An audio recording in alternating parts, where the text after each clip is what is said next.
चैतन्य प्रभु नित्यानंद श्री अद्वैत गदाधर श्रीवासादि गौरभक्त वृंद।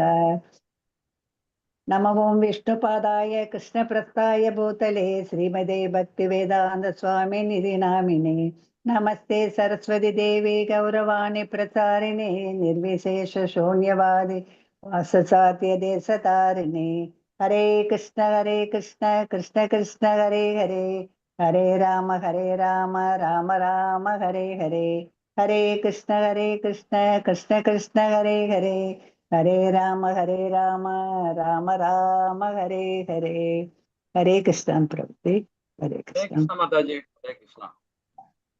नाனும் சின்ன மங்களாச்சாரம் பண்ணிடுறேன். ஓம் நமோ பகவதே வாசுதேவாய, ஓம் நமோ பகவதே வாசுதேவாய, ஓம் நமோ பகவதே வாசுதேவாய, ஓம் சத்து. ஹரே கிருஷ்ணா. வந்திருக்க எல்லாருக்கும் நமஸ்காரம். ஹரே கிருஷ்ணா மாதாஜி பிரபு. நீ நாமோ கந்தம் 2 அத்தியாயம் 10 பதம் 30 பார்க்க போறோம். ரொம்ப அழகான இடத்துல வந்திருக்கும். அதாவது பகவானுடைய ஐஸ்வர்யத்தை நாமோ ஸ்ரீமத் பகவத்கீதையில 11 அத்தியாயத்துல விரிவா நம்ம படிச்சிருக்கிறோம். ஆனா அதே ஸ்ரீமத் பாகவதத்துல இந்த அத்தியாயத்துல, அதாவது இந்த அத்தியாயத்துல ரொம்ப அழகா சிறப்பா நம்ம கொடுத்துருக்காரு. அவருடைய உடலை சம்பந்தப்பட்ட செயல் எல்லாமே நமக்கு தெளிவா நம்ம படிச்சுட்டு இருக்கோம். ஒரு ஸ்லோகத்திலையும் பாருங்க, அவருடைய அங்கங்கள், கால் பாதம், அவருடைய கைகள், அதே மாதிரி அவருடைய கண்கள், அவருடைய காதுகள், இதை பத்தின ரொம்ப அழகா பகவான் சொல்லிட்டு இருக்காரு.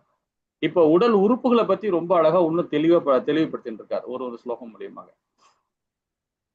தனது சுய சக்தியின் செயல்களை பற்றி சிந்திக்க ஆவல் ஏற்பட்ட பொழுது இதயம், அதாவது மனதின் இருப்பிடம், மனம், சந்திரன், மனம், உறுதி மற்றும் அசை ஆகியவை தோன்றின அப்படின்றத ரொம்ப அழகா நமக்கு உபதேசம் பண்றாங்க நம்ம ஆச்சாரிகள், இல்லைங்களா? இந்த ஸ்லோகம் யாரா படிக்கிறீங்களா? 30வது பதம். பிரபுஜி.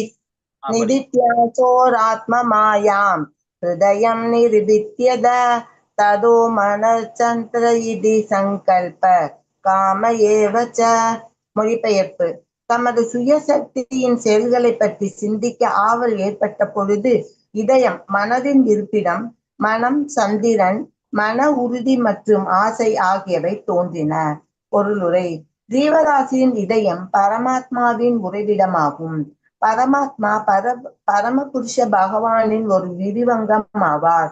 அவருடைய இருப்பு இல்லாமல் ஜீவராசியார் தனது கடந்த கால கர்மங்களுக்கு ஏற்ப செயல்பட முடியாது. பந்தப்பட்ட நிலையில் உள்ள ஜீவராசிகள் தங்கள் மனோநிலைக்கு ஏற்ப சிருஷ்டியில் படைக்கப்படுகின்றனர். அவர்களுக்கு ஏற்ற ஜட உடல் பரமாத்மாவின் ஆணையின் கீழ் செயல்படும் ஜடசக்தியால் அளிக்கப்படுகிறது.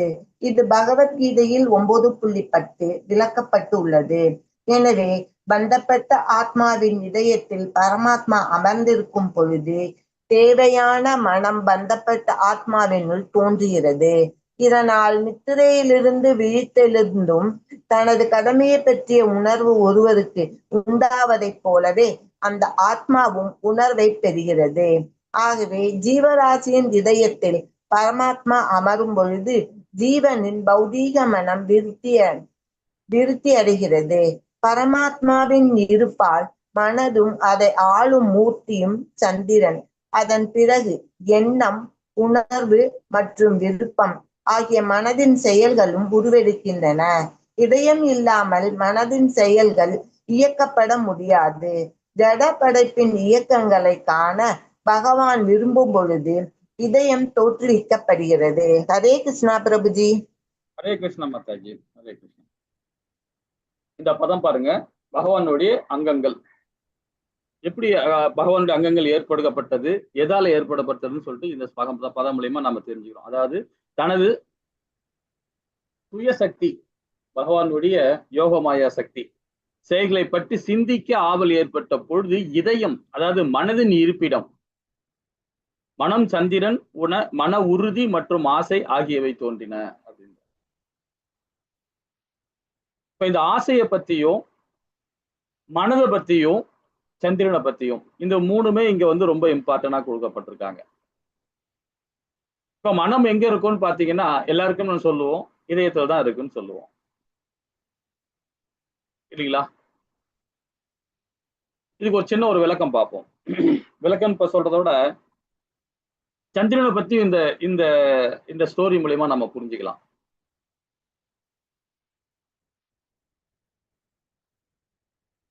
அதாவது ஒரு அசுர குலத்துல வந்து மகிஸ்மதின்னு சொல்லிட்டு ஒரு அரக்கி, அவங்களுடைய கணவர் பேர் வந்து பாத்தீங்கன்னா நிகுபானின்னு சொல்லிட்டு அவர் ஒரு அசுரர் தான். இப்போ மகேஷ்மதிக்கு வந்து பாத்தீங்கன்னா பிள்ளைகளே இல்லை, குழந்தைகளே இல்லாம இருந்தாங்க. அப்போ பிரம்மா கிட்ட அவங்க கடும் தவம் இருக்கிறாங்க. இருக்கும்போது அப்போ பிரம்மா காட்சி கொடுக்கிறார். என்ன வரம் வேணும்னு கேட்கிறார். கேட்ட உடனே அவருக்கு என்ன சொல்றாங்க, அசுர குலத்தில் உள்ளவங்க எப்படி கேட்பாங்க, திதி என்ன கேட்டாங்க அதே மாதிரிதான் இந்த தாயும் கேட்கிறாங்க. எனக்கு 2 மகன்கள் வேணும். அந்த 2 மகன்களையும் பார்த்தீங்கன்னா யாருமே கொல்லக்கூடாது, யார் கையாலும் அவங்க இறக்கக்கூடாது, அந்த மாதிரி வரம் கேட்கிறாங்க. அது மாதிரி கொடுக்க முடியாது அப்படின்னு பகவான் சொல்றார், பிரம்மா சொல்றார். அந்த மாதிரி வரலாம் கொடுக்க முடியாதம்மா, உனக்கு 2 பிள்ளைகள் வரம் கொடுக்குறோம் அப்படின்னு சொன்ன உடனே ஏதாவது ஒண்ணு கேள், இறக்கும் தருவாயில் யாரும் இறக்கத்துக்கு யாருக்கும் நம்ம வந்து அது ஒண்ணுமே பண்ண முடியாது, இறந்துதான் ஆகணும்ன்ற அப்படின்னு சொன்ன உடனே 2 பேருமே சண்டை போட்டுக்கிட்டா மட்டும்தான் இறக்க முடியும். ஒருத்தர் அண்ணதம்பிகள் 2 பேரும் சண்டை போட்டுக்கிட்டா இறந்து போயிடுவாங்க அப்படின்ற மாதிரி வரம் பகவான் கொடுக்குறார், பிரம்ம பகவான் கொடுக்குறார். சரி, அந்த அம்மா ஏத்துக்கிறாங்க. ஏத்துக்கிட்ட பிறகு கொஞ்ச நாள் பிறகு அவங்க 2 குழந்தை பிறக்குது. பிறந்த பிறகு பாத்தீங்கன்னா இவங்க அசுரர் இல்லையா, உடனே எங்க போவானுங்க, நேரா போய் அங்கதான் போவானுங்க, சொர்க்கம் தான் போவானுங்க. எல்லா லோகத்தையும் அரெஸ்ட் பண்ணணும், பிடிக்கணும், எல்லாத்தையும் பிடிக்கும். அங்க போய் என்ன பண்றாங்க, இந்திரனை பிடிச்சி அவர் திருத்தி விட்டாங்க. அந்த அரசாட்சி இவங்க எடுத்துக்கிட்டாங்க. இதே மாதிரி எல்லா இடத்துலயுமே இதே மாதிரி பிரச்சனை பண்ணிக்கிட்டே இருக்காங்க. அப்போ திருப்பம் தேவர்கள்லாம் போய் பிரம்மா கிட்ட முறையிடுறாங்க. பிரம்மா, நீங்க கொடுத்த வாரத்தால் தான் இந்த மாதிரி ஆகிப்போச்சு, இது என்ன பண்ணலாம் அப்படின்னு. உடனே பிரம்மா யோசனை பண்றார், சரி நான் கொடுத்த வரம் தான் அவங்களுக்கு, ஆனா 2 பேருமே மாறி மாறி சண்டை போட்டாதான் 2 பேருமே இறக்க முடியும், இல்ல யாராலுமே அவனை கொல்ல முடியாது. சரின்னு சொன்ன உடனே பிரம்மா என்ன பண்றாரு, ஒரு அழகான, அதாவது தேவதை மங்கை உருவாக்குறார்.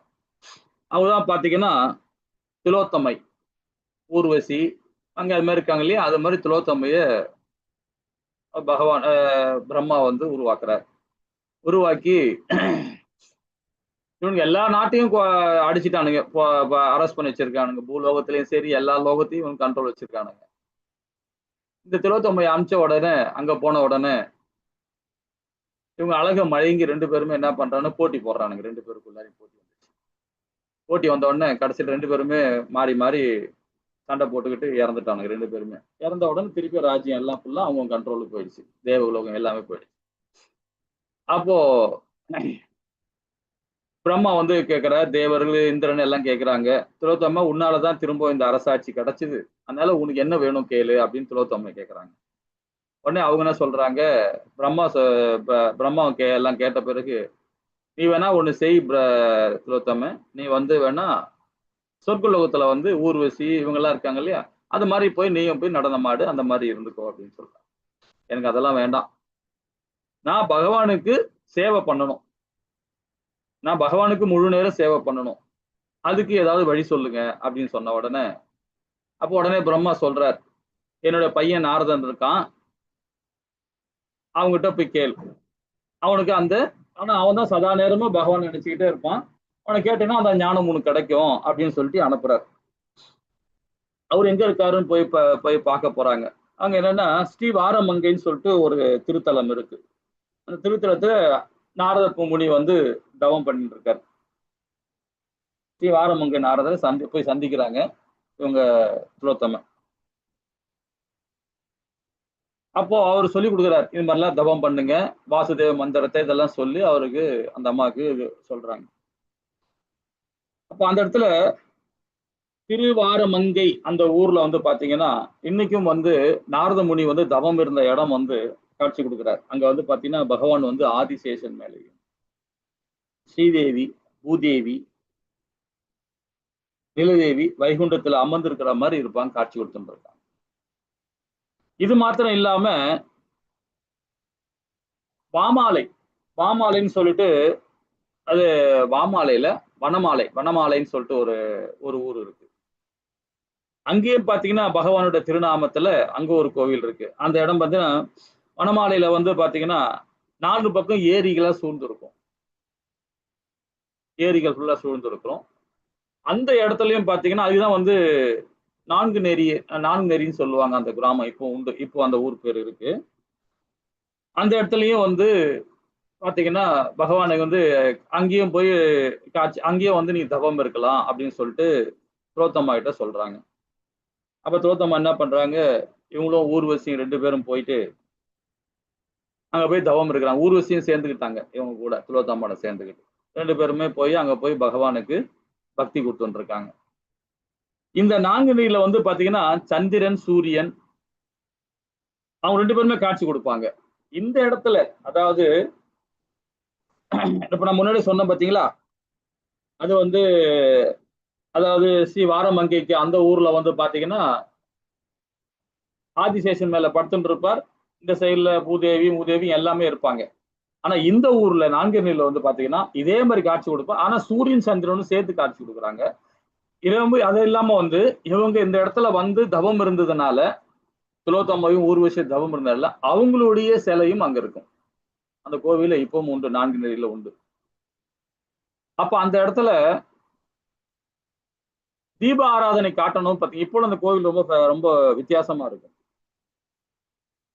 அந்த நான்கநீர் கோவில்ல போயிட்டு பகவானுக்கு தீபாராதனை காட்டணும்னு வச்சுங்களேன், சூரியன் சந்திரன் வழிய ஒளி தெரியாது, அவங்களுடைய விக்கிரகம் தெரியாது. மற்றபடி ஊர்வசி இருப்பாங்க, திலோத்தமா இருப்பாங்க, 2வது பகவான் படுத்துட்டு இருப்பார், ஆதிசேஷன் மேல படுத்துட்டு இருப்பார், பிரம்மா இருக்கிறார், எல்லாமே இருப்பாங்க. ஆனா சூரியனும் சந்திரனும் மட்டும் தெரியாது. இன்னமும் அந்த கோயில போய் பாத்தீங்கன்னா உங்களுக்கு தெரியும். எல்லாம் பாத்தீங்கன்னா அங்க போய் பிராமணிட சொல்லி நீ டார்ச் அடிச்சா கூட பார்க்க முடியாது. ஆனா ஒரு சிலை இருக்கிற மாதிரி, ஒரு வடிவம் இருக்கிற மாதிரியே இருக்குமே தவிர பூர்ணமா பார்க்க முடியாது. அந்த மாதிரி இருக்கும் அதோட கலை, அந்த மாதிரி வடிவம். அது எதுக்கு சொல்ல வரேன்னு அப்படி பாத்தீங்கன்னா, என்னதான் சூரியன் ஒளி பிரகாசமா இருந்தாலும், சந்திரன் ஒளி பிரகாசமா இருந்தாலும், பகவான் இருக்கிற இடத்துல பாத்தீங்கன்னா பிரகாசம் அங்கேதான் போகும் அந்த இடத்துல, இல்லைங்களா? சோ அந்த மாதிரி ஒளி சுடரா இருப்பார் பகவான். இது ஒண்ணு. 2வது ஒண்ணுன்னு பாத்தீங்கன்னா, முக்கியமான விஷயம் பாத்தீங்கன்னா, அங்க திலோத்தமா சதா நேரமே பகவானுக்கு பக்தி கொடுக்கணும், மனதை ஃபுல்லா பகவானுக்கு லாய்த்து இருக்கணும் அப்படின்ற அந்த சரணாகதி தன்மையில இருந்ததுனால்தான் பாத்தீங்கன்னா அந்த இடத்துல அந்த கோவில்ல அவங்களுக்கு ஒரு சிலை வச்சிருக்கிறாங்க. அதே மாதிரி உள்ளுக்குள்ளேயே பகவான் பக்கத்திலே இருப்பாங்க. எப்படி பிரம்மா இருக்கிறாரோ நாசில், அந்த பகவானுடைய நாவிலிருந்து கமலத்திலிருந்து இருக்கிறாரோ, அதே மாதிரி இந்த பக்கத்துல இவங்க இருப்பாங்க, திலோத்தமா இருப்பாங்க. இந்த சைட்ல பாத்தீங்கன்னா ஊர்வசி இருப்பாங்க. அது மேல இருப்பாங்க சந்திரன் சூரியன் இருப்பாங்க. ஆனா அவங்களோட இது தெரியாது. என்னதான் லைட்டு போட்டு பார்த்தாலும் தெரியாது. அது அவ்வளவு அழகா அந்த காலத்துல நம்மள அந்த சிலையை வடிச்சிருக்கிறாங்க. ரொம்ப அற்புதமா இருக்கு. ஆனா உண்மை அதுதான். இவங்க திலோத்தமா போய் தேடுவாங்க, சந்திரன் சூரியன் எங்க இருக்காருன்னு பார்த்தா கிடைக்க மாட்டாரு. அந்த மாதிரி இருக்கும் கோவில். காரணம் என்னன்னா, பகவானுடைய மனதை நாம இடம் பிடிக்கணும் அப்படின்னு நினைச்சோம்னு வச்சுங்களேன், பகவானுக்கு சரணாகதி தன்மையில இருக்கணும். சரணாகதி தன்மையில இருந்தாதான் பகவானுடைய அனுகிரகம் நமக்கு கிடைக்கும். ஆனா சூரிய சந்திரனோட அனுகிரகம் கிடைச்சினால்தான் அவங்க சுடரா இருக்கிறாங்க. ஆனா பகவான் இடத்துல இருக்கும்போது பாத்தீங்கன்னா மங்கிதான் போவாங்க. தான் என்ற அகந்து இருக்கக்கூடாது, இல்லைங்களா? ஆனா சந்திரன் சூரியனுக்கு அந்த தன்மை கிடையாது. ஏன்னா அந்த இடத்துல அந்த மாதிரி அந்த வடிச்சிருக்காங்க. ஏன்னா சந்திரனை பத்தி சொல்லணும் இல்லையா இந்த இடத்துல, அதுக்குதான். அதே மாதிரி மன உறுதி இருந்தது திலோத்தமாவுக்கு. திலோத்தமா பத்தி நிறைய சொல்லிட்டே போலாம். அவங்க ஒரு சொர்க்கத்துல நடனம் ஆடுற இடம் தான் இருக்கிறாங்க. இருந்தாலும் ஒரு அழகான மங்கையா இருந்தாலும் சரி, அவங்க பகவானுடைய பிரேம பக்தியில் உள்ளவங்க அவங்க திலோத்தமா. அதே மாதிரி வாமாலையிலும் அவங்க ஒரு சிலை இருக்கிற மாதிரி, திருநங்கைபுரத்துலயும் அங்கேயும் ஒரு சிலை வச்சிருக்காங்க. யாருக்கு? திலோத்தமா. ஊர்வசிக்கோ மத்தவங்க எல்லாம் யாருக்கும் கிடையாது, மத்த சப்தங்கள்லாம் கிடையாது. இவங்களுக்கு மாத்திரம் அந்த மாதிரி இருக்கும். மனதை பகவானுக்கு ஹரிபக்தியை கொடுக்கணும். மீராபாய் இருக்கிறாங்க. மீராபாய் எப்படிப்பட்ட பக்தி பகவானுக்கு கொடுக்குறாங்க, இல்லைங்களா? மீராபாயை பத்தி உங்களுக்கு யாராவது அதாவது அவங்க ஸ்டோரி யாராவது தெரியுமா உங்களுக்கு யாருக்காவது? ஹரே கிருஷ்ணா. மீராபாய்.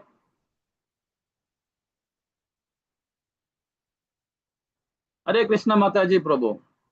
என்ன அன்மியூட் பண்ண முடியலையா? ஹரே கிருஷ்ணா பிரபுஜி. சாமிக்கு அபிஷேகம் ஆகிறது எண்ணெயா எண்ணெய் கிணறா இருக்கும் பிரபு அங்க நாங்குநேரியில வானமாமலையில. ஆமா ஆமா. ஹரே கிருஷ்ணா.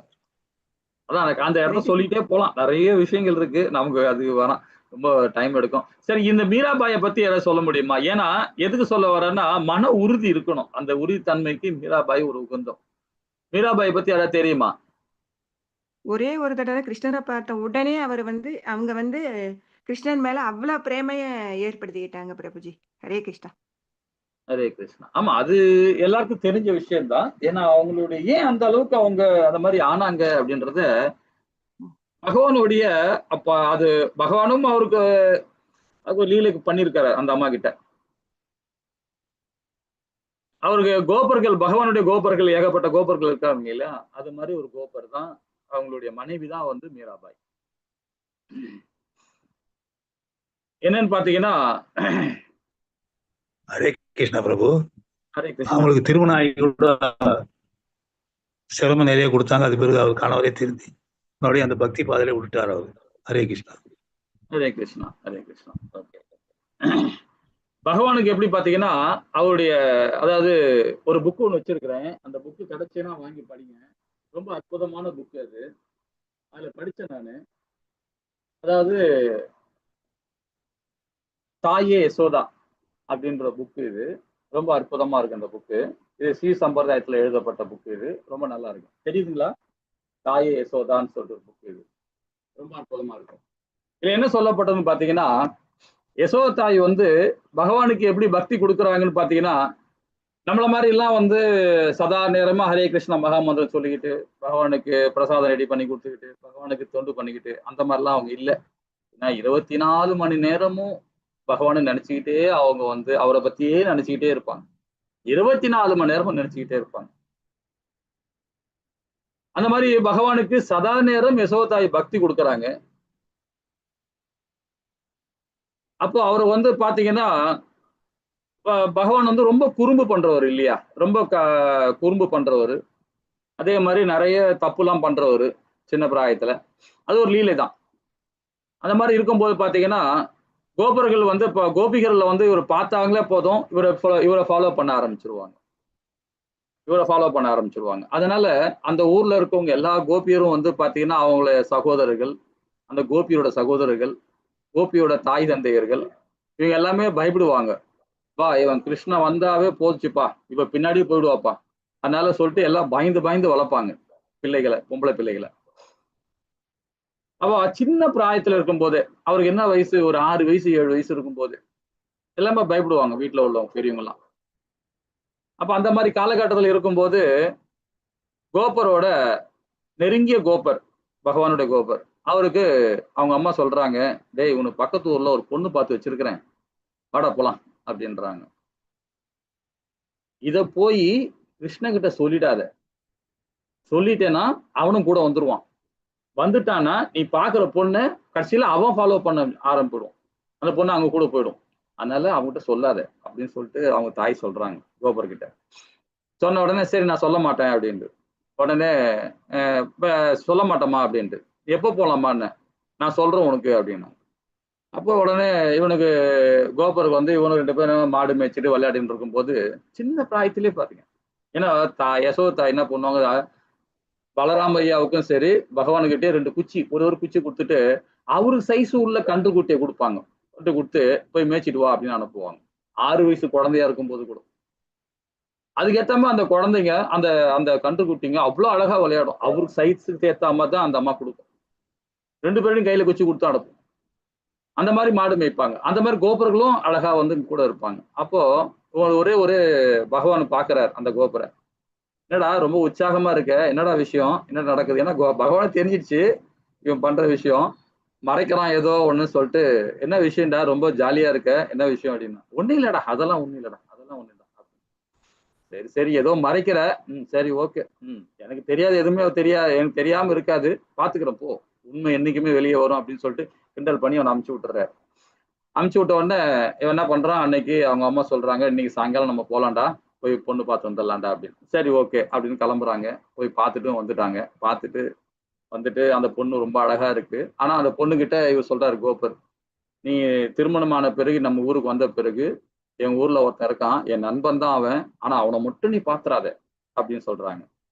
ஏன் அப்படின்னு. இல்ல அவனை பார்த்தீங்கன்னா எல்லாருமே அவன் பின்னாடி போக ஆரம்பிச்சிருவாங்க அப்படின்னு. ஐயோ அவ்வளவு அழகா அப்படின்னு. அழகு இல்ல, அவன் மாயக்கண்ண, அவன் மாயக்கண்ண அப்படின்னு சொல்லிட்டு ரொம்ப இதா சொல்றாப்ல. சரி அந்த பொண்ணு அதோட சரி அதை ஸ்டாப் பண்ணிட்டாங்க. அதுக்கப்புறம் ஒரு நாள் கல்யாணம் முடிஞ்சிருச்சு. கல்யாணம் பண்ண கூட பகவான் கிட்ட சொல்லலை இவன், கோபர் சொல்லல. திருமணம் ஆகி வீட்டுல ஏதாவது மனைவி வச்சிருக்கான். அதுக்கப்புறம் பகவானுக்கிட்ட ஊர் மக்கள் எல்லாம் சொல்றாங்க, இது மாதிரி திருமணம் ஆயிடுச்சு அவனுக்கு. அப்போ வீட்டுக்கு போய் பார்க்க போறாங்க. பார்க்க போனா உள்ள விட மாட்டேன்றாங்க கிருஷ்ணரை. அவங்க அம்மா விட மாட்டாங்க, அப்பா விட மாட்டேன்றாங்க. அதுக்கப்புறமா அவர் பாக்குறாரு, நீ இப்படியே இரு, நீ ஒரு நாள் கண்டிப்பா உன்னை மருமரை நான் தூக்கி போறேன் பாரு அப்படின்னு சொல்லிட்டு போயிடுறாரு. அப்போ இந்த அம்மா என்ன பண்றாங்க, கோபரோட மனைவி ஒரு அங்க யமுனையில போய் தண்ணி கொண்டு வர போறாங்க. அப்போ தண்ணி கொண்டு வரும்போது பாத்தீங்கன்னா, திரும்பும்போது பாத்தீங்கன்னா பகவான் வந்து நிக்கிறார். அப்போ வந்து பாக்குறாரு, சின்னதா அழகா இருக்கார். அது தெரியுமே பகவான் எப்படி எவ்வளவு அழகா காட்சி கொடுக்குறாரு பாருங்க. ரொம்ப அற்புதமா இருப்பார் பாக்கிறதுக்கு. பார்த்தோன்னா அந்த பொண்ணு அப்படியே பிரமிச்சு போய் நிக்குது அவரை பார்த்த உடனே. ஓ நீதான் கிருஷ்ணனா அப்படின்னு. ஆமா நான் தான் கிருஷ்ணன். நீ யாரம்மா அப்படின்னு. நான் இந்த மாதிரி அப்படின்னு சொன்னவன. ஓஹோஹோ என் கோபுரோட மனைவியா நீ, சரி சரி சரி, என்னை பார்க்காம இவ்வளவு நாள் இருந்திருக்கல நீ, சரி ஓகே அப்படின்னு சொல்லிட்டு உடனே என்ன பண்ணாங்க, அங்கிருந்து அவர் கிளம்பிடுறாரு. அந்த அம்மாவும் போயிடுது வீட்டுக்கு. போன உடனே கோபுரகிட்ட போய் சொல்லுது, இந்த மாதிரி நான் பார்த்தேன், எவ்வளவு அழகா இருக்காரு, அவருடைய வடிவம் எப்படி, அவருடைய காது, அவருடைய முகம் பார்க்கறதுக்கே அப்படி இருக்குன்னு சொல்லிட்டு ஒரே பகவான் புராணத்தையே பேச ஆரம்பிச்சிட்டாங்க அந்த அம்மா. பேசவே இல்லை, 2 வார்த்தை தான் பேசினாங்க. ஆனா அவர் வடிவம் அப்படிப்பட்ட வடிவம், பகவானுடைய வடிவம். பேசிக்கிட்டே இருக்கிறாங்க. இவனுக்கு கோபுருக்கு கோவம் வருது, என்னடா இது பார்க்காதன்னு சொன்னா விட மாட்டேன்னு. சரி உடனே என்ன பண்ணிட்டாரு, ஆனா பகவான் அங்க வந்து சொல்லிட்டு போனாரு, இனி இதுதான் நீ நானும் ஃபர்ஸ்ட் அண்ட் லாஸ்டா பார்க்கணும். என்னை எத்தனை முறை நான் உன்னை பார்க்க வந்தேன் தெரியுமா, என்னை பார்க்க விடாம பண்ணாங்க. 2வது உன்னை நிறைய விஷயத்துல பார்த்தேன், நீ என்னை பார்த்தும் பார்க்காத மாதிரி போனேன், பார்க்காம என்னை மறைஞ்சு நீயே இருந்த. அதனால இப்பிறவில நீ என்னை இது வரைக்கும் பார்க்கவே முடியாது அப்படின்ற ஒரு இதுவும் கொடுத்துடுறாரு, ஒரு வரமும் கொடுத்துட்டு போயிடுறாரு அந்த கொலைக்காரையில. ஆனா அந்த தாய் என்ன பண்றாங்க, எப்படியாவது பகவானை பார்க்கணும்னு சொல்லிட்டு அவங்க முயற்சி பண்றாங்க. அவங்க மாமனார் மாமியார்கிட்ட சொல்றாங்க, தன்னுடைய தாய் தந்தைகிட்ட சொல்றாங்க, கணவர்கிட்ட சொல்றாங்க. அப்பவும் பகவானை காட்சி கொடுக்க முடியல, அவரை பார்க்க முடியல அந்த தாயால. அப்போ அந்த மனம் உருகி பகவானை வேண்டுறாங்க, எனக்கு உங்களை பார்க்கணும் அப்படின்னு ஒண்ணு. அப்போ வந்து சொல்றாங்க, இப்பிறவில உன்னை பார்க்க முடியாது, அடுத்த பிறவி நீ என்னை பார்ப்ப அப்படின்னு சொல்லிட்டு அதை சொல்றாங்க. உடனே அந்த அம்மாவை என்ன ஆயிடுதுன்னா கொஞ்ச நாள்ல இறந்துடுறாங்க. அப்புறம் அடுத்த பிறவி அவங்க ஜனனம் எடுக்கிறாங்க. அவங்கதான் மீராபாய். சதா நேரமே பகவானை பத்தி நினைச்சுக்கிட்டே இருப்பாங்க. சதா நேரம், எனி டைம் 24 hours என்பது. ஏன்னா அந்த மன உறுதி இருக்கணும். பகவானை வந்து அவர் அவ்வளவு ஈஸியா நம்ம பார்க்க முடியாது. சரி இன்னைக்கு பார்க்கலாம், நாளைக்கு பார்க்கலாம், இன்னைக்கு போலாம், நாளைக்கு கோயிலுக்கு போலாம், நம்ம நாள் தள்ளி போட என்ன ஆகும் தெரியுங்களா, அப்போ நமக்கு ஆட்டோமேட்டிக்கா அந்த பௌதிகமான பாரம் நம்மகிட்ட ஏறிக்கிட்டே போகும். பகவானை பார்க்கணும்னு நினைக்கிறோமா உடனே பார்த்துடணும். பகவானை பத்தி பாராயணம் பண்ணோம்னா உடனே பாராயணம் பண்ணணும். நாம ஒரு செகண்ட் தள்ளி போட்டா கூட முடிஞ்சு போச்சு நமக்கு. அடுத்து 2 ஜென்மம் தான் நம்ம காத்துட்டு இருக்கணும் பகவானுக்கு. பகவானுக்கு ஹரிபக்தி கொடுக்கணும்னா சதா நேரமும் 24 மணி நேரமும் மன உறுதியோட பகவானுக்கு பக்தி கொடுத்துட்டு இருக்கணும் இல்லைங்களா. அந்த மனது தான் பகவான் இருக்கார். மனது எப்பவுமே வந்து விரோதியாகவும் இருக்கும், நண்பனாக இருக்கும் இல்லைங்களா.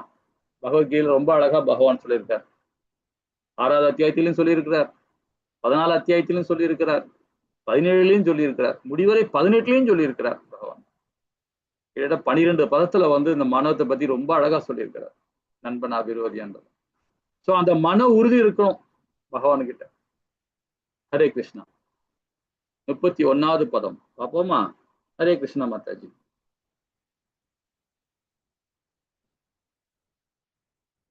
யாராவது படிக்கிறீங்களா? ஹரே கிருஷ்ணா. ஹரே கிருஷ்ணா பிரபுஜி. யார் படிக்கலைன்னா நான் படிக்கிறேன் பிரபுஜி. மாம்ச ருதிராமேதோ மஜ்ஜா ஸ்ரீதாதவஹ பூமி அப் தேஜோமயோ சப்த பிராணோ வியாபா புவாயுபி.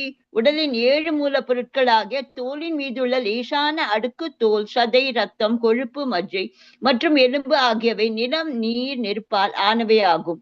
ஆனால் உயிர் மூச்சானது ஆகாயம், நீர், காற்று ஆகியவற்றால் ஆக்கப்படுகிறது. ஜட உலகம் முக்கியமாக நிலம், நீர் மற்றும் நெருப்பு எனப்படும் 3 மூல பொருட்களால் செய்யப்பட்டவை.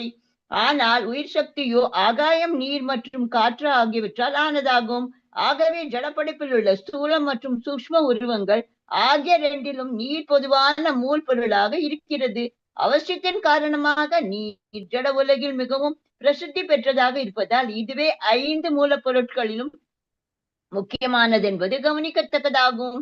இவ்வாறாக இந்த ஜட உடல் பஞ்சபூதங்களில் ஒரு ஒருமைப்பாகும். மேலும் நிலம், நீர் மற்றும் நெருப்பு ஆகியவற்றின் காரணத்தால் ஸ்தூல தோற்றம் கண்ணுக்கு புலப்படுகிறது. ஸ்பர்ஷ உணவர்கள் தோலின் மேலுள்ள லேசான காற்று திரியில் காரணத்தால் உணரப்படுகின்றன. மேலும் எலும்பு கல்லுக்கு சமமானதாகும். மூச்சு காற்றானது ஆகாயம், காற்று மற்றும் நீர் ஆகியவற்றால் ஆனதாகும். இதனால் திறந்த வெளிக்காற்று, அன்றாட ஸ்நானம் மற்றும் விசாலமான வசிப்பிடம் ஆகியவை ஆரோக்கியமான வாழ்வுக்கு சாதகமான உள்ளன. ஹரே கிருஷ்ணா. விளைச்சலான தானியங்கள் மற்றும் காய்கறிகள் உட்பட சுத்தமான நீர் மற்றும் உஷ்ணம் ஆகியவை ஸ்தூல உடலின் ஆரோக்கியத்திற்கு நன்மை பயப்பனாகும். ஹரே கிருஷ்ணா பிரபுஜி. ஹரே கிருஷ்ணா மாதாஜி. ஹரே கிருஷ்ணா. எனக்கு சரியா ஆடியோ வரல, உங்களுக்கு எல்லாம் கிடைக்குதா என்னன்னு தெரியல. விட்டு விட்டு கிடைக்கிற மாதிரி எனக்கு என்ன ஒரு என்னுடைய ஸ்பீக்கர் ப்ராப்ளமா என்னன்னு தெரியல. சரி, ஓகே. இந்த இடத்துல பாத்தீங்கன்னா 7 மூலப்பொருட்கள் உடல்ல வந்து பகவானுடைய உடல்ல 7 மூலப்பொருட்கள் தோலின் மீது உள்ள, அதாவது லேசான அடுக்கு தோல், சதை, ரத்தம், கொழுப்பு மற்றும் எலும்பு ஆகியவை நிலம், நீர், நெருப்பால் ஆனவையாகும். ஆனால் உயிர் மூச்சானது ஆகாயம், நீர், காற்று ஆகியவற்றால் உண்டாக்கப்படுகிறது. இதை வந்து பாத்தீங்கன்னா நம்ம ஸ்ரீமத் பகவத்கீதையில 13 அத்தியாயத்துல ஞான யோகத்துல முதல் அத்தியாயத்துல 24 மூலக்கூறுகளோட பகவான் நமக்கு ரொம்ப அழகாக கொடுக்குறார். அதாவது 2வது அத்தியாயத்துல ஆத்ம தத்துவத்திலையும் விளக்குறார். ரொம்ப தெளிவா விளக்குறது வந்து 13 அத்தியாயத்துல விளக்குறார். இந்த பஞ்சபூதங்களான உடல், சூதல உடல், சூட்சம உடல் அப்படின்னு இருந்தா பிரிக்கிறார். இந்த சூட்சம உடல்ல, சூதல உடல்ல எந்தெந்த பாகங்கள் எங்கெங்கன்னு சொல்லிட்டும் ரொம்ப அழகா அன்னமய்யா கோசா, பிராணமய்யா கோசா அதுல வந்து விளக்குறார். பிராணமய்யா கோசால ரொம்ப அழகா விளக்குறார். அன்னமய்யா கோசாலையும் எப்படி விளக்குறார். விஞ்ஞானமய்யா கோசா அதுல வந்து பாத்தீங்கன்னா அந்த ஞானமோட படும்போது இந்த விஞ்ஞானத்தை புரிஞ்சு நாம இந்த 24 மூலங்களை, கர்மேந்திரங்கள், ஞானேந்திரங்கள், இன்டெலிஜென்ட் எப்படி இயங்குதுன்றதை ரொம்ப அழகா நமக்கு ஓடிட்டு காமிச்சிருக்காரு இந்த இடத்துல. ஏன்னா நம்ம வந்து இந்த நீர், நிலம், நெருப்பு, ஆகாயம், இந்த பஞ்சபூதங்கள், இந்த இயற்கையை பத்தி அந்த 11 அத்தியாயத்துல நம்மளுடைய சீல பிரபுபாதா ரொம்ப அழகா அது விளக்கம் கொடுக்கிறார். இந்த பஞ்சபூதங்களை பத்தி. பஞ்சபூதங்கள் இப்ப நமக்கு படைக்கப்பட்டது எதுக்காக? நம்மளுடைய வாழ்வாதாரமே அதுதான் நம்மளுடையது. அதாவது காந்த சக்தியில எப்படி உலகம் இயங்குது கூட ஒரு விஞ்ஞானி சொல்ற மாதிரி சொல்றாரு நம்மள சீல பிரபுபாதா அந்த அத்தியாயத்துல. ஒரு பதத்துக்கும் ரொம்ப அழகா விளக்கம் கொடுக்கிறார். இப்ப நம்ம இந்த காந்த சக்தியில் தான் இயங்குது இந்த உடல். அதே மாதிரி இந்த பிரபஞ்சம் ஃபுல்லாவே காந்த சக்தியில் தான் இயங்குது இல்லைங்களா? நீர், நெருப்பு, காற்று, ஆகாயம் இது எல்லாமே வந்து பாத்தீங்கன்னா காந்த சக்தியில் தான் இயங்குது. அதுக்கு ஏத்த மாதிரி மனம், இந்த புலன்கள், இப்ப நமக்கு இந்த காந்த சக்தியில இயங்குது நம்ம சொல்லும் போது பாத்தீங்கன்னா ஒரு விஷயம் புரிஞ்சுக்கலாம் தெரியும் உங்களுக்கு நினைக்கிறேன். இந்த மாதிரி ஒரு கையை வச்சுக்கிட்டு இந்த 2 கையை வச்சு உள்ள இந்த 2 அக்குலயும் கை சேராம இந்த 2 இப்படி வைக்க கூடாது. இந்த மாதிரி வச்சுக்கிட்டு கையை இப்படி பண்ணி பாருங்களேன். ஒரு விதமான ஈர்ப்பு சக்தி கிடைக்கும் இந்த இடத்துல. மனதை இங்க கரெக்டா இந்த நடுவரல் இந்த சென்டர்ல வச்சுக்கிட்டு நம்ம மனதை கொண்டு வந்து கரெக்டா பண்ணீங்கன்னா உங்களுக்கு வந்து அந்த ஈர்ப்பு சக்தி கிடைக்கும். நம்மளை சுத்தி அந்த காந்த சக்தி இயங்குது நம்ம தெரிஞ்சுக்கணும். இதுல வேதம் என்ன சொல்றது பாத்தீங்கன்னா, இந்த காந்த சக்தி மூலியம் தான் வேதமே நமக்கு கொடுக்கப்பட்டிருக்கு. நம்ம சுவாசிக்கிற காற்றுலையும் நம்ம அருந்துற நீரிலையும் நெருப்புலையும் இந்த ஆகாயத்திலையும் தரையில தான் இந்த காந்த சக்தி அதிகமா இயங்கும். அப்ப அந்த இயங்கும் போது பாத்தீங்கன்னா நம்ம சொல்ற வார்த்தைகள் இருக்கு பாத்தீங்களா, நம்ம பேசுற வார்த்தைகள் அதுக்கு பயங்கர சக்தி உண்டு, அதிகமான சக்தி உண்டு. நம்ம தவறா யாராவது பேசுறோம், தவறா நினைக்கிறோம்னா இந்த காந்த சக்தி எதிர்மறையா நமக்கு செயல்பட வைக்கும். எதிர்மறையான அந்த எதிர்மறையான சக்தி என்ன தெரியுங்களா, நம்மளை கோவப்படுத்துறது, நம்மளை தன்னிலை இழக்க வைக்கும். காற்று இல்லாத இடமே கிடையாது, நீர் இல்லாத இடமே கிடையாது, நெருப்பு இல்லாத இடமே கிடையாது இல்லைங்களா. 2 அமிலத்தை உரசனாதான் நெருப்பு வந்துடும் நாம சொல்றோம். அந்த அமிலம் இல்லாத இடத்துல நெருப்பு வரும். 2 மூங்கில ஒன்னா உரசும் போது நெருப்பு வந்துடும். நெருப்பு எல்லா இடத்துலயும் பரவி இருக்கு, காற்றும் எல்லா இடத்துலயும் பரவி இருக்கு. இந்த காற்று எங்கெல்லாம் இருக்கோ அங்கெல்லாம் நெருப்பு இருக்கும், நீரும் இருக்கும். காற்றுல இருந்தா நாமும் நீரே எடுக்கிறோம். தண்ணி வருது எங்க, காத்துல இருந்தா நீரே வருது இல்லைங்களா. நமக்கு அதாவது ஒரு இடத்துல வந்து ஈரப்பதம் காத்து வந்து பட்டுச்சுன்னா அந்த இடம் ஈரப்பதம் ஆயிடும். இது சயின்ஸே சொல்லுது. ஸோ அந்த மாதிரி இந்த எல்லா இடத்துலையுமே இந்த பிரபஞ்சம் ஃபுல்லாவே இந்த இருக்கிறதுனால நாம பேசுற வார்த்தைகள் இருக்கு பாத்தீங்களா, அந்த வார்த்தைக்கு சக்தின்னு பெரியவங்க சொல்லியிருக்காங்க. ஆனா வந்து அது எப்படி ஏன் வருது, எதனால அந்த வார்த்தையை பேசக்கூடாதுன்றதை அது தெளிவுபடுத்தாம இருக்காங்க. ஆனா வேதத்துல ரொம்ப அழகா படுத்திருக்காங்க. சில பிரபுபாதா 14 அத்தியாயத்தில் ரொம்ப விளக்கமா கொடுக்குறாரு. நாம பேசுற வார்த்தைகள்ல இந்த இயற்கை மூலியமா வரும்போது பாத்தீங்கன்னா எதிர்வினையாக்கும். தவறாக எண்ணும் போது, தவறாக பேசும்போது, ஒருத்தரை பத்தி தப்பா நினைச்சாவே போதும், ஆட்டோமேட்டிக்கா அந்த நம்மளை சுத்தி இருக்க இயற்கை நமக்கு எகென்ஸ்டா பண்ண ஆரம்பிச்சிடும். நமக்கே தெரியாம அது என்ன தெரியுங்களா, நம்மளை கோவப்படுத்துறது,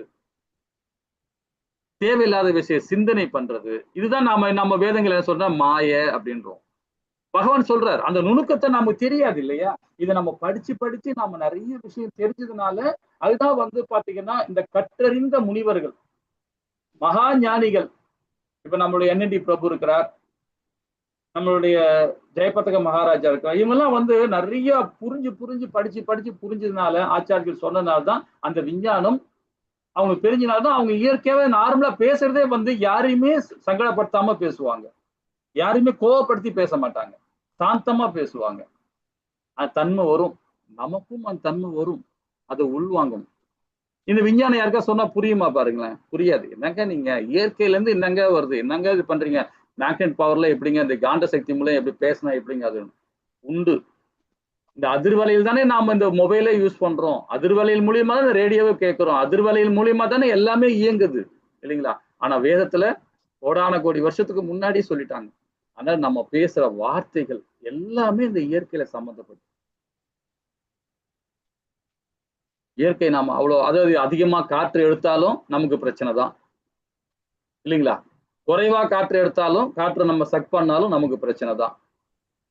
நீரும் அப்படித்தானே இல்லைங்களா, நெருப்பு அப்படித்தான். நமக்குள்ள இருக்க அக்னி பகவான் இருக்கார், வயிற்றுக்குள்ள இருக்கார். 11 அத்தியாயத்துல பகவான் சொல்றார், ரொம்ப அழகா சொல்றார், நீங்க சாப்பிடுற உணவை செரிமனம் பண்றதே நான் தான்டான்றாரு 10வது அத்தியாயத்துல விபூதியோகத்துல சொல்றார். அப்ப நம்ம எல்லாம் எங்கதான் இருக்கிறோம், ஒண்ணுமே கிடையாது. சாப்பிடுற விஷயத்துல அவர்தான் செரிமனம் பண்றார், அந்த நாக்கு உள்ளயும் இருக்கிறார், அந்த உமிழ்நீர்லும் நான் இருக்கிறேன்றார். வாயு பகவான் இருக்காராம் அந்த உமிழ்நீர்ல, எங்க எச்ச, அந்த எச்சையிலையும் பகவான் இருக்காராம். யாரு, வாயு பகவான் இருக்கார். அப்போ உடல்ல எல்லா தேவர்களும் இருக்கிறாங்க. அப்ப இந்த காந்த சக்தி மூலிதான் இந்த உடலை இயங்குது. ஆனா நாம என்ன நினைக்கிறோம், நான் என்ற அகந்தில ஓடின்னு இருக்கோம். என் உடல், என் கண்ணாடி, என் மனைவி, என் கணவன், ஏன் எப்படி நம்ம உறவு ஓடின்னு இருக்கோம். எல்லாமே பகவானுடைய தான். நாம சும்மா ஒரு பார்த்துன்னு இருக்கோம், பேசின்னு இருக்கோம், அவ்வளவுதான் இல்லைங்களா. இன்னும் நிறைய விஷயங்கள் சொல்லிட்டே போலாம். இதுக்கு ஒரு சின்ன ஒரு விளக்கம் பார்ப்போம், ஒரு கதை மாதிரி பார்க்கலாம். என்னன்னு சொல்ல பாத்தீங்கன்னா, தக்ஷன் இருக்கான், சதிதேவி, அதாவது நம்மளுடைய உமாதேவி பகவான், அதாவது பார்வதி தாயார், அவங்க தந்தையார் வந்து ஒரு யாகம் பண்றார். ஆனா மருமனை கூப்பிடாம யாகம் பண்றார். யாகம் பண்ண பிறகு அப்ப தாயார் போறாங்க, என்னை கூப்பிடனால பரவாயில்ல நான் போறேன்னு சொல்லிட்டு தாயார் போறாங்க. அங்க போய் நிறைய திட்டு வாங்கிக்கிட்டாங்க. திட்டு வாங்கிட்டு அது அவமானப்படுத்திட்டாரு செக்ஷன். உடனே அந்த அம்மா வந்து அங்கேயே வந்து அக்னி பிரவேசம் பண்ணிடுறாங்க. இது சிவபெருமான் காரில் போச்சு. ஐயனுக்கு தெரிஞ்ச உடனே ஐயன் என்ன பண்றாரு, உடனே வீரபத்ரன் அனுப்புறாரு. வீரபத்ரா போய் தும்சம் பண்றா அப்படின்றாரு. வீரபத்ரன் போனான், கம்ப்ளீட்டா எல்லாத்தையும் போட்டு அழிச்சிட்டான். அழிச்சது இல்லாம தேவர்கள்லாம் உட்காந்துக்கிறாங்க, அவங்களையும் வெட்டி விட்டான். எல்லாரையும் எல்லாம் ஓடிப்போங்கன்னு சொல்லிட்டு எல்லாத்தையும் போட்டு இது பண்ணி விட்டான். யாக தப்புலாம் கலைச்சு விட்டான், நிறைய பேர் கொண்டுட்டாங்க. இது இல்லாம தேவர்கள்லாம் வந்து அடிப்பட்டுன்னு ஓடிட்டாங்க. அப்போ கொஞ்ச நாள் ஆச்சு. ஆனா பிறகு வீரபத்ரனுக்கு ஒரு மாதிரி மனதளவுல பிரச்சனை வர ஆரம்பிச்சு. அப்ப என்னன்னு சொல்லிட்டு பார்க்கும்போது பாத்தீங்கன்னா, அங்க வந்து அவன் பண்ணது வந்து ஐயன் சொன்னதுனால அந்த பேர் செயல்பட்டாரு, செஞ்சாரு வீரபத்ரன். ஆனா தேவர்களையும் அவரு கொடுமைப்படுத்தி இருக்கிறார். தேவர்களை கொடுமைப்படுத்தினா அந்த பாவம் விடாது.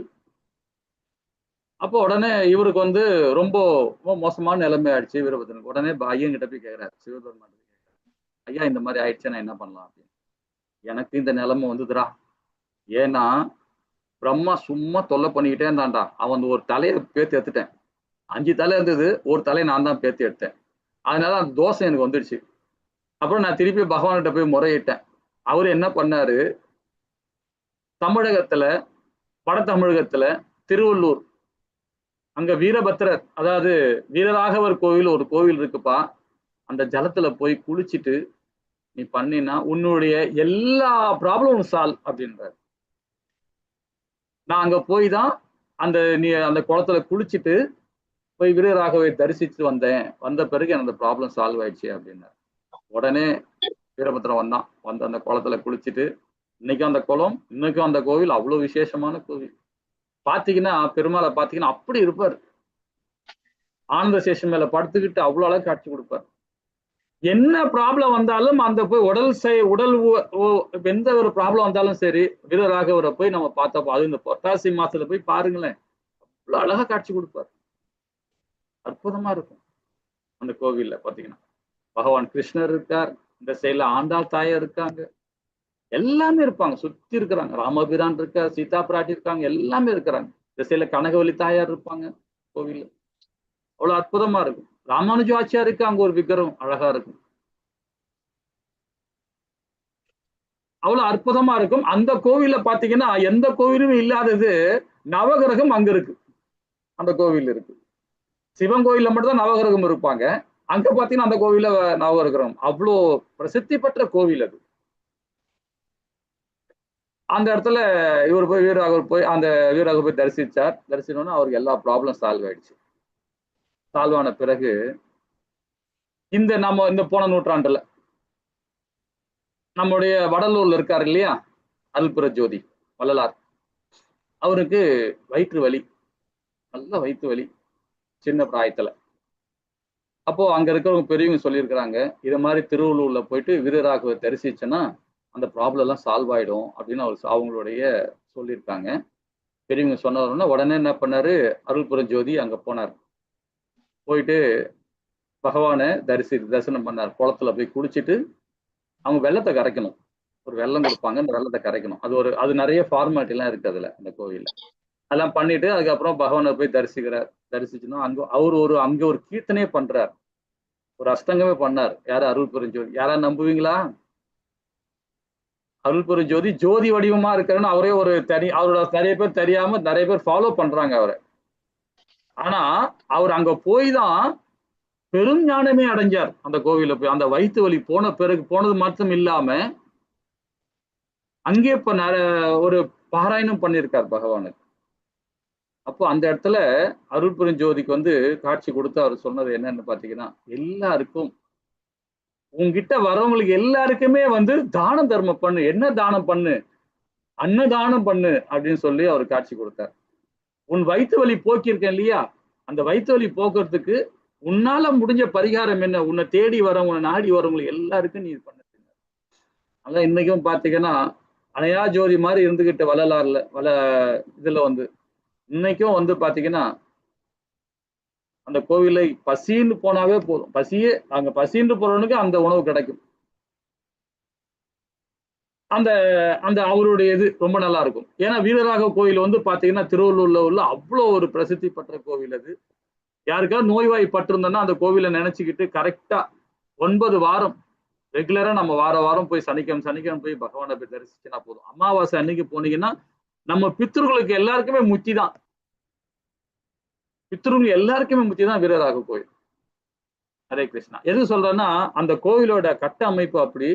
இந்த இயற்கை, அதாவது இந்த நீர், நிலம், நெருப்பு, காற்று எல்லாம் சொல்றோம் பாத்தீங்களா, இதோட கட்டமைப்பு தான் அந்த கோயிலே. அது நம்மளால முடிஞ்ச வரைக்கும் உதவி பண்ண பகவான் நம்ம கிட்ட பக்கத்திலே வரார். இந்த படத்தோட இது பாருங்க, நீ மற்றவர்களுக்கு மனமுகுந்து உதவி செய்யும் போதெல்லாம் உன்னை படிப்படியாக நெருங்கி வருகிறேன் என்றார் பகவான். நம்மளால முடிஞ்ச வரைக்கும் கையில இருக்கிற வரைக்கும் நம்ம ஏதாவது ஒண்ணு கொடுத்து மற்றவங்களுக்கு உதவி பண்ணலாம். காசு இல்லையா, பணம் இல்லையா பரவாயில்ல, பொருள் இல்லையா பரவாயில்ல, பிரசாதமாவது கொடுக்கலாம் ஒருத்தருக்கு. அது கொடுத்தாவே போதும் இல்லைங்களா? எது சொல்ல வரோம்னா, இந்த இயற்கையிலிருந்து கிடைக்கிறத வந்து பாத்தீங்கன்னா நல்ல குணம் இருக்கணும், நல்ல திங்கிங், நம்ம மனம் புத்தி கரெக்டா இருக்கணும். அந்த தன்மை இருந்துன்னு வச்சுங்களேன், இந்த வாழ்நாளே நமக்கு முக்தி கிடைக்கும் இல்லைங்களா? ஹரே கிருஷ்ணா. இன்னைக்கு சென்னையில யாராவது இருக்கிறவங்க இருந்தீங்கன்னா கண்டிப்பா இன்னைக்கு ஞாயிற்றுக்கிழமை இன்னைக்கு வந்து ஜெயபத்ரக சுவாமி வந்து 10 மணில இருந்து 12 மணி வரைக்கும் சொற்பொழி கொடுக்குறார். அதனால சத்சங்கம் நடக்க போகுது. இருந்தா கண்டிப்பா வாங்க, சென்னையில இருக்கவங்க. ஹரே கிருஷ்ணா. சரி, அடுத்த பதம் என்ன சொல்லுது பாப்போமா? ஹரே கிருஷ்ணா மாதாஜி பிரபு. ஹரே கிருஷ்ணா பிரபுஜி. வாஸ்கவ பிரபு. கிருஷ்ண மாதாஜி. பதம் புலன் உறுப்புகள் ஜட இயற்கை குணம். பிரபுஜி படிக்கிறேன். புலன் உறுப்புகள் ஜட இயற்கையின் குணங்களில் பற்று வைத்துள்ளன. ஜட இயற்கை குணங்கள் பொய் அகங்காரத்திலிருந்து விளைந்தவையாகும். மனம் எல்லா வகையான பௌதீக அனுபவங்களுக்கும் இன்பம் துன்பம் அடிமைப்பட்டுள்ளது. மேலும் புத்தி மனமார்ந்த யோசனையில் முக்கிய அம்சமாகும். பொருளுரை: ஜட இயற்கையின் மாயைக்கு உட்பட்டுள்ள ஜீவராசி பொய்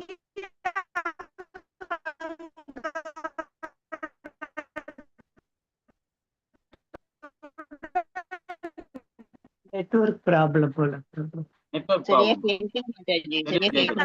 ஹரே கிருஷ்ணா. சரியா கேட்கல மாதாஜி. படிக்கலாம், ட்ரை பண்ணுங்க. ஹரே கிருஷ்ணா மாதாஜி, கொஞ்சம் ஹோல்ட் பண்ணுங்க.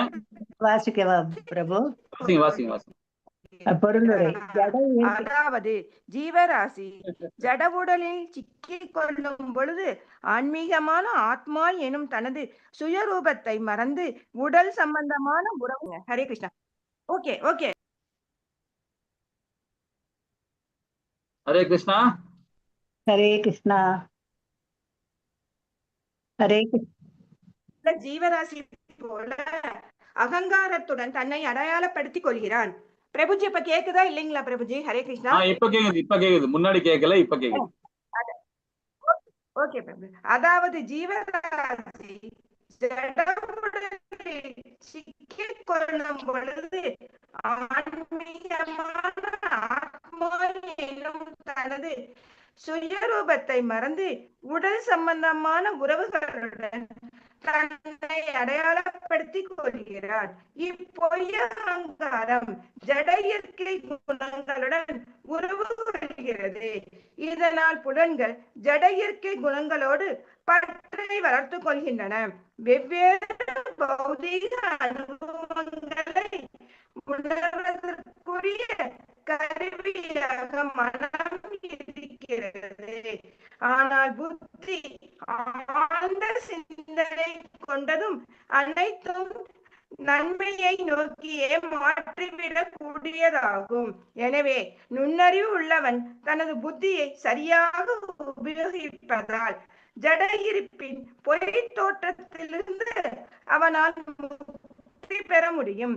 நுண்ணறிவு படைத்த ஒருவனால் ஜட வாழ்வின் கடினமான நிலையை கண்டு வெவ்வேறு வகையான துன்பங்களுக்கும் நான் கட்டுப்பட வேண்டும், இத்துன்பங்களிலிருந்து விடுபடுவது எப்படி எனும் கேள்விகளை கேட்க துவங்குகிறான். இவ்வாறாக சத் சங்கத்தின் முன்னேற்றமடைந்த தன்னுறவு பாதை எனும் நல்வாழ்வை நோக்கி திரும்ப முடியும். எனவே முக்கிய பாதையில் உள்ள பெரும் முனிவர்களிடம் ரிஷிகளிடம் புத்திசாலி ஒருவன் நல்லுறவு கொள்ள வேண்டும் என்று அறிவுறுத்தப்படுகிறது. இத்தகைய நல்லுறவால் ஜடத்தின் முதல்ல பந்தப்படுத்த ஆத்மாவின் பற்றை இவ்வாறாக நுண்ணறிவு உள்ளவன் பௌதீக மாயையும் பொய் அகங்காரத்தையும் படிப்படியாக துறந்து இதனால் நித்தியமான அறிவும் ஆனந்தமும் கொண்ட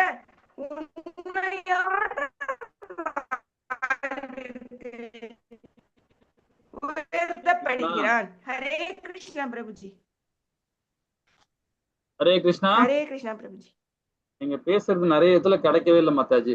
சரி, ஓகே, நாம இந்த இதை படிப்போம். ஹரே கிருஷ்ணா பிரபுஜி. ஹரே கிருஷ்ணா. ஹரே கிருஷ்ணா மாதாஜி. ஹரே கிருஷ்ணா. புலன்கள் உறுப்புகள் ஜட இயற்கையின் குணங்களில் பட்டு கொண்டுள்ள ஜட இயற்கையின் குணங்கள் பொய் அகங்காரத்தில் விளைவித்ததாகும். மனம் எல்லா வகையான பௌதிக அனுபவங்கள், அதாவது இன்பம் துன்பம் அடிமையாக்கப்பட்டது போல, மேலும் புத்தி மனமிழுந்து யோசனையில் மூழ்கிய அம்சங்களாகும் அப்படின்னு சொல்லப்படுது. நேரத்துல பாத்தீங்கன்னா நம்ம ஏற்கனவே போன ஸ்லோகத்தையும் முந்தின ஸ்லோகத்தை படிக்கும்போது நம்ம நிறைய விஷயங்கள் நம்ம படிச்சோம். இந்த நம்ம மனது உறுதியோ தன்மை எப்படி இருக்கணும், எப்படி பகவானுக்கு ஹரிபக்தி எப்படி கொடுக்கணும், இயற்கை எப்படி நம்மளுக்கு எப்படி இருக்குன்னு. அதே மாதிரி இந்த சூதல உடல் சூட்சம் உடலும் வந்து பாத்தீங்கன்னா இயற்கை தான். இதுவும் ஒரு பிரகிருதி மூலியமா தான் கிடைக்கிற இதுதான். இந்த சூதல உடல் பாத்தீங்கன்னா இது ஒரு மாயதான். இப்போ ஒரு பகவான் இந்த சூதல உடலை பத்தி நம்ம போன ஸ்லோகத்திலையும் முந்தின ஸ்லோகத்திலையும் விரிவா நம்ம படிச்சோம். இந்த பொய் அகங்காரம், இந்த மனம், இந்த புத்தி, இது ரெண்டுமே சூட்சம உடல் இல்லைங்களா? இந்த அகங்காரம் பாத்தீங்கன்னா ரெண்டு விதமா நம்ம பிரிக்கிறோம்.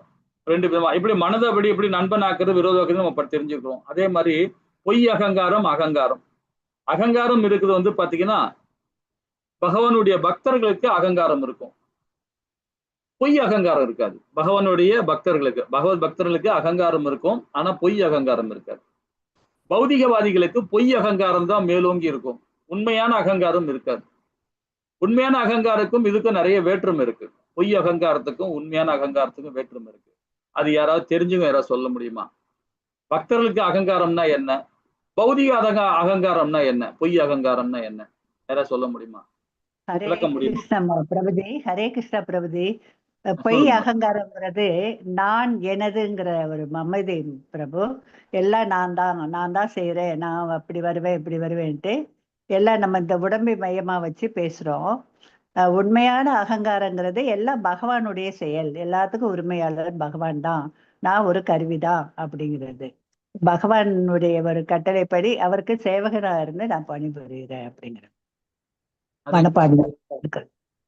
அழகா சொன்னீங்க. வேற ஏதாவது ஹேண்ட் ரைஸ் பண்ணிருக்காங்க, வேற யாராவது சொல்ல வரீங்களா? ஹரே கிருஷ்ணா பிரபு. ஹரே கிருஷ்ணா பிரபு. பிரணாம் பிரபு. பொய் அகங்காரங்கிறது மாதாஜி சொன்ன மாதிரி நான் எனது அப்படிங்கிறது மமகாரம், அகங்காரம். உண்மையான அகங்காரங்கிறது ஜீவேர சொருப கிருஷ்ணேர நித்யதாஸ் அப்படிங்கிறது தான் உண்மையான நம்மளுடைய நிலை. அதுதான் பிரபு. ஹரே கிருஷ்ணா. தேங்க்யூ பிரபு. ரொம்ப அழகா சொன்னீங்க.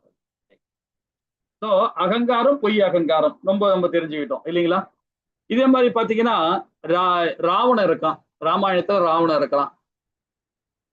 ராவனுக்கு அகங்காரம் அதிகம், ஆனா அதே அகங்காரத்திலேயே அவனை யாருமே வெல்ல முடியாது, அவனை யாருமே இது பண்ண முடியாது. அந்த மாதிரி ஒரு பலாசாலி உள்ள ஒரு கதாபாத்திரம் அவரு. ஆனா 2 இடத்துல அவருக்கு பிரச்சனை கொடுத்தாங்க. 2 இடத்துல அவருக்கு ஒரு சர்க்கிள் வந்தது. யாருக்கு? ராவணனுக்கு. கடைசியா ராமபிரான வதம் பண்ணாரு. ஆனா அதுக்கு முன்னாடி தன்னோட வாழ்நாள்ல 2 இடத்துல 2 மகாவீரர்கிட்ட அவர் சரணாகதி அடைஞ்சார். அது எந்தெந்த இடம் ஞாபகம் இருக்கு? அதை படிச்சிருக்கீங்களா? ராவணர் 2 இடத்துல அசிங்கப்பட்டு போனார்.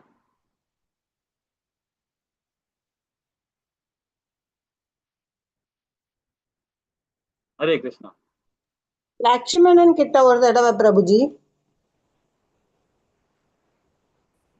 லட்சுமணே அவர் இது பண்ணிட்டாரு, அடிச்சு தும் பண்ணிட்டாரு. லட்சுமணனே அவரு ராவண தும் பண்ணிட்டான். ஹரே கிருஷ்ணா மாதா பிரபுஜி. வாலி வால்ல கட்டி எல்லா இடத்தையும் ப்ரே பண்ண போவார். அவரு எல்லா சமுத்திரத்துக்கும் கட்டின்னு அவருக்கு பையன் கிட்டே பூச்சி மாதிரி கட்டி விட்டு இருப்பாரு. பையன் பார்த்து இருப்பாங்க. ஹரே கிருஷ்ணா. ஹரே கிருஷ்ணா. அழகான இது வாலி, முக்கியமான வாலி. வாலி. அதே மாதிரி இரண்டாவது ஆஞ்சநேயர் பிரபுஜி. இல்ல இல்ல ஆஞ்சநேயர் இல்ல இல்ல இல்ல இல்ல இல்ல இல்லையா பிரபு? பிரபுஜி அதாவது வால்ல வந்து தீ வச்சிருப்பாங்கல்ல பிரபு. என்ன மாதாஜி? ஆஞ்சநேயர் வால்ல பிரபுஜி வந்து தீ வச்சு விடுவாங்க பிரபு. இல்ல அது வந்து அங்க பகவானுடைய, அதாவது இது கடைசி கட்டத்துல நடந்த விஷயம் இது. ஆனா அவருடைய வாழ்நாள்ல வந்து பாத்தீங்கன்னா அவருக்கு வரம் வாங்கிட்டு வந்தவர், ஐயங்கிட்ட வரம் வாங்கிட்டு வந்த பிறகு நடந்த சம்பவத்துல பாத்தீங்கன்னா 2 இடத்துல, ஒண்ணு வாலிகிட்ட, 2வது கர்த்த வீரிய அர்ஜுனன் சொல்லிட்டு ஒரு அசுரன், அவர்கிட்ட இவர் மாட்டிக்கிட்டார். கர்த்த வீர அர்ஜுன். கார்த்த வீரிய அர்ஜுனன். கார்த்த வீர அர்ஜுன். இந்த இடத்துல பாத்தீங்கன்னா நர்மதா நதிக்கரையில, அதாவது மகிஷ்மதின்னு சொல்லிட்டு ஒரு கிராமம் இருக்கு, இப்பவும் இருக்கு அந்த கிராமம். அந்த கிராமத்துல ராவணன் தங்கி இருக்கிறான். ஒரு குடில் வச்சு அமைச்சு நதிக்கரை ஓரமா தன்னுடைய படைபலத்தோட உட்கார்ந்து இருக்க. அந்த நேரத்துல திடீர்னு ஒரு பெரிய ஒரு வெள்ளப்பெருக்கு ஏற்படுது. சடனா வந்துடுச்சு. இவன் கூட எல்லாம் அடிச்சும் போயிடுச்சு, கம்ப்ளீட்டா அடிச்சும் போயிடுச்சு. ஒண்ணுமே புரியல ராவணனுக்கு. என்னடா 7 லோகத்தையும் நம்ம கண்ட்ரோல் வச்சிருக்கிறோம், திடீர்னு எப்பறம் அந்த நர்மதா நதி வெள்ளம் வந்தது, நமக்கு தெரியாம எப்பறம் நடந்ததுன்னு சொல்லிட்டு ஒரே முடிச்சுட்டு இருக்காரு. அப்போ போய் பாக்குறாரு, அவர் குடியில எல்லாம் ஃபுல்லா அடிச்சும் போயிடுச்சு, நிறைய பாதிப்பு அடைஞ்சிட்டார் ராவணன். இது என்ன காரணம் அப்படின்னு பாத்தீங்கன்னா, அந்த கர்த்த வீர அர்ஜுனன் வந்து பாத்தீங்கன்னா அந்த இடத்துல தன்னுடைய மனைவி எல்லாம் கூட்டின்னு வந்து அந்த நர்மதா நதிக்கரை அந்த இதுல வந்து விளையாடிட்டு இருக்காரு. அவருக்கு வந்து பாத்தீங்கன்னா கர்த்த வீரனுக்கு வந்து 1000 புஜம் இருக்கு அவருக்கு. அதே மாதிரி 1000 கைகள் இருக்கு, லட்சக்கணக்கான கைகள் இருக்கு. அந்த மாதிரி உடல் உள்ளவர் அவர். அவர் என்ன பண்ணாரு, எல்லா கையிலையும் வச்சு அந்த நதியை மறைச்சு, அவர் அத நதி போறத மறைச்சு அது தடுத்து அந்த இடத்துல ஒரு குளம் மாதிரி உருவாக்கி அவங்க மனைவியோட ஜாலியா விளையாடிட்டு இருக்காரு. அவங்க எல்லாம் சந்தோஷமா முடிஞ்ச பிறகு அதை வந்து அந்த கையெல்லாம் எடுத்த உடனே அந்த நதி போன ஸ்பீட்ல ராவனோட குடியெல்லாம் வந்து நாசம் பண்ணிடுச்சு. அப்பதான் தெரியுது ராவனுக்கு, ஓ இவன் பண்ண வேலை தானா அப்படின்னு சொல்லிட்டு உடனே என்ன பண்றாரு, ராவன் கிட்ட போய், ராவன் என்ன பண்றான், நேரா போய் அவன்கிட்ட போய் சண்டைக்கு போறான். சண்டை போன உடனே அவன் இவனுக்காவது 10 தலை தான் இருக்கு, அவனுக்கு ஏகப்பட்டது இருக்க உடம்புல. உடனே ஒரு பூச்சி மாதிரி பூச்சியை அமுக்கி விட்டான். பூச்சிட்டு அவர் கட்டு போய் அவங்க ஊர்ல போயிட்டு, கர்த்த வீரன் ஊர்ல போயிட்டு என்ன சொல்ற, மக்களே இந்த 10 தலை பூச்சியை பாத்தீங்களா, சரண்டர் நம்ம கிட்ட மாட்டிக்கிட்டான் பாரு இப்போ அப்படின்னு சொல்லிட்டு. அந்த அளவுக்கு பசங்க எல்லாம் குத்தி குத்தி விளையாடுறாங்க அவங்க அந்த ஊர் பிள்ளைகள் எல்லாம் சேர்ந்து. யார, ராவணனை. எப்படி இருக்கு பாருங்க, ஒண்ணுமே பண்ண முடியல, அவ்வளவு பலசாலி அவன். சரி, உடனே என்ன பண்றாங்க, இந்த இடத்துல வெள்ளக்குடி ஈதப்பு எவ்வளவு வலிமை வாய்ந்து இருக்கிறார்.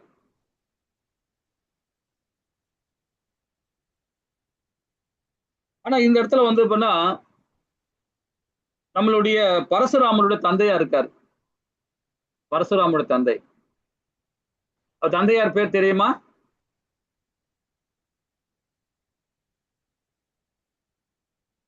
ஹரே கிருஷ்ணா. பரசுராமரோட தந்தை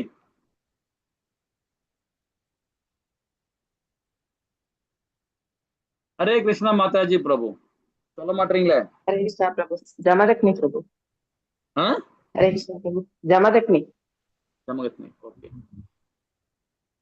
அவர் எப்படிப்பட்ட ஒரு பரசுராமர் வந்து, அவரு ஜமதக்னி எப்படிப்பட்டவர் நம்ம எல்லாருக்கும் நிறைய பேர் தெரியும் நினைக்கிறேன். ஆனா பேர் டக்குன்னு யாரும் சொல்ல மாட்டேன்றீங்க.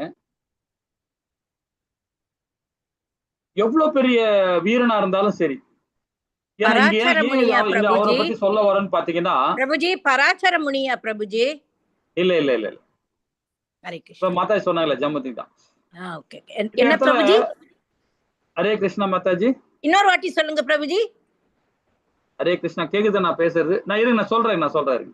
ஓகே. இந்த இடத்துல வந்து பாத்தீங்கன்னா பரசுராமர் வந்து வெளியே போயிருக்கிறார். வெளியே போயிருக்கும் போது அவர் தந்தையார் மட்டும் அவர் குடியில இருக்கிறாரு. அவர் குடியில இருக்கும்போது இவன் வரான், கார்த்தவீரியன் வரான். வந்து அந்த காமதேனுவை, அவர் குடியில இருக்கிற காமதேனுவை களவாடி போயிடுறான், களவாட வரான். அப்போ அந்த காமதேனு கிட்ட இருந்து அவர் உடல்ல இருந்து பாத்தீங்கன்னா லட்சக்கணக்கான மாவீரர்கள் வராங்க, வந்து அவன்கிட்ட சண்டை போடுறாங்க.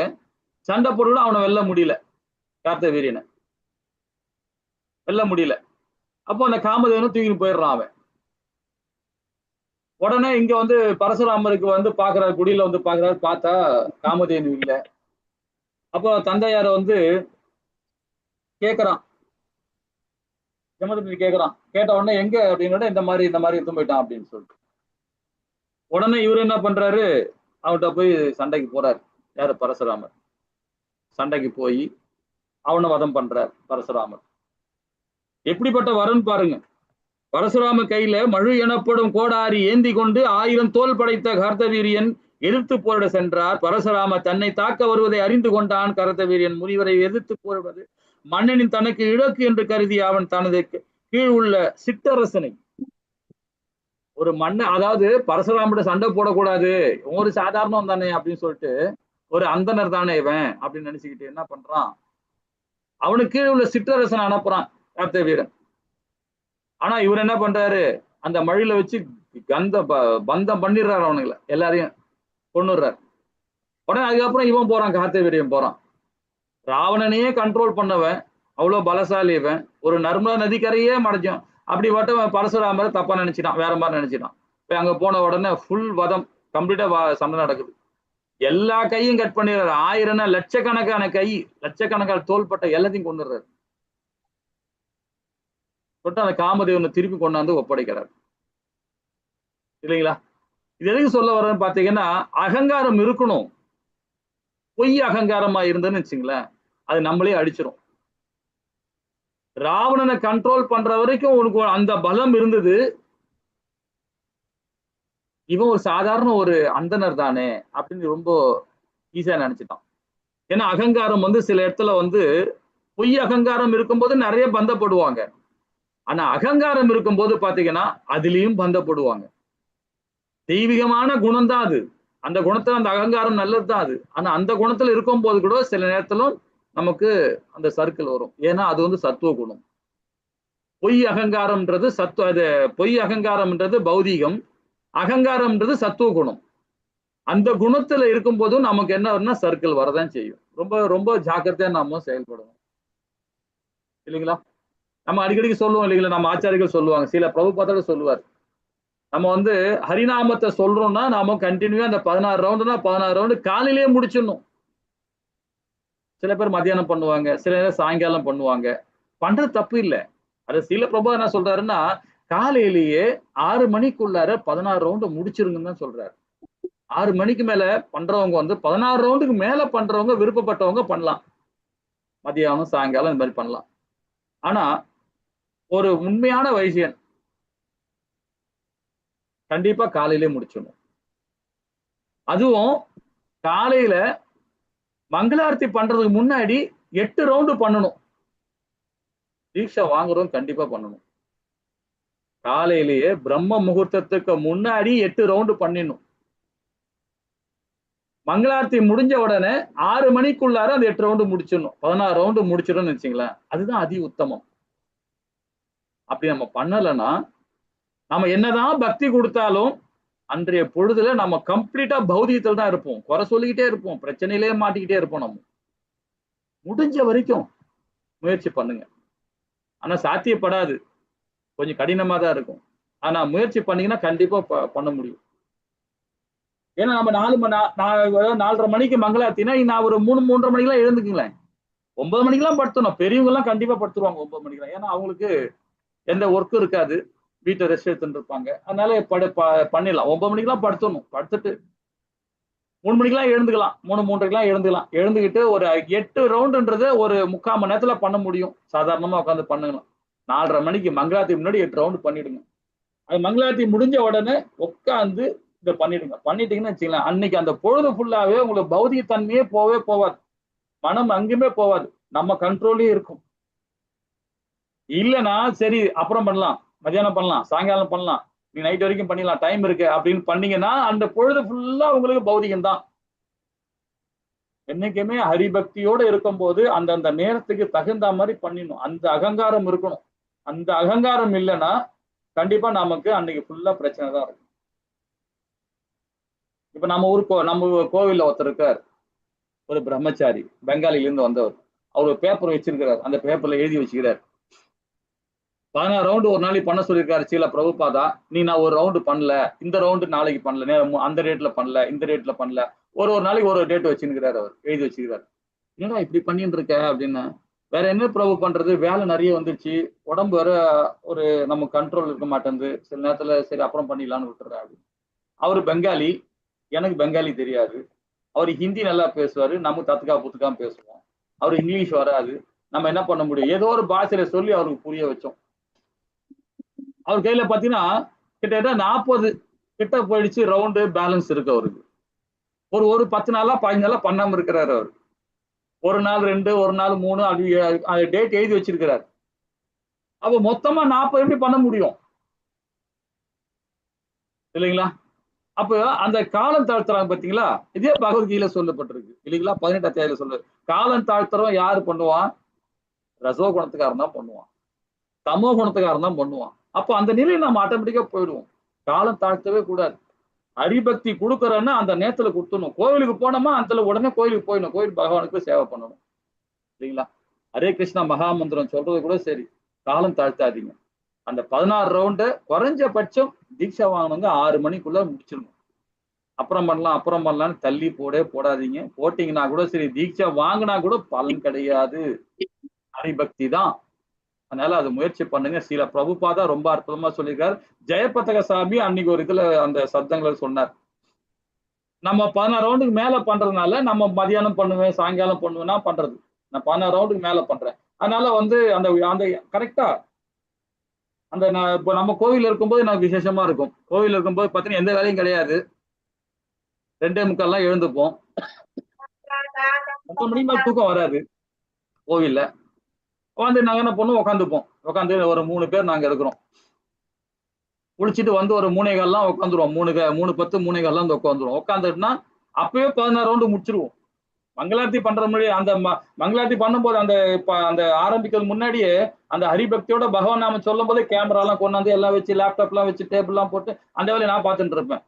அப்படியே அந்த ஒரு கையில ஓடிட்டு இருக்கும், ஒரு கையில அப்படியே பிடிச்சிக்கிட்டு அந்த வேலையெல்லாம் பார்த்துட்டு இருப்போம். அந்த மங்களாரத்தி முடியறதுக்கு முன்னாடியே, மங்களாரத்தி ஆரம்பிக்கிறதுக்கு முன்னாடியே 8 ரவுண்டு பண்றவங்க இருக்காங்க, 10 ரவுண்டு பண்றவங்க இருக்காங்க, 16 ரவுண்டு பண்றவங்க இருக்கிறாங்க.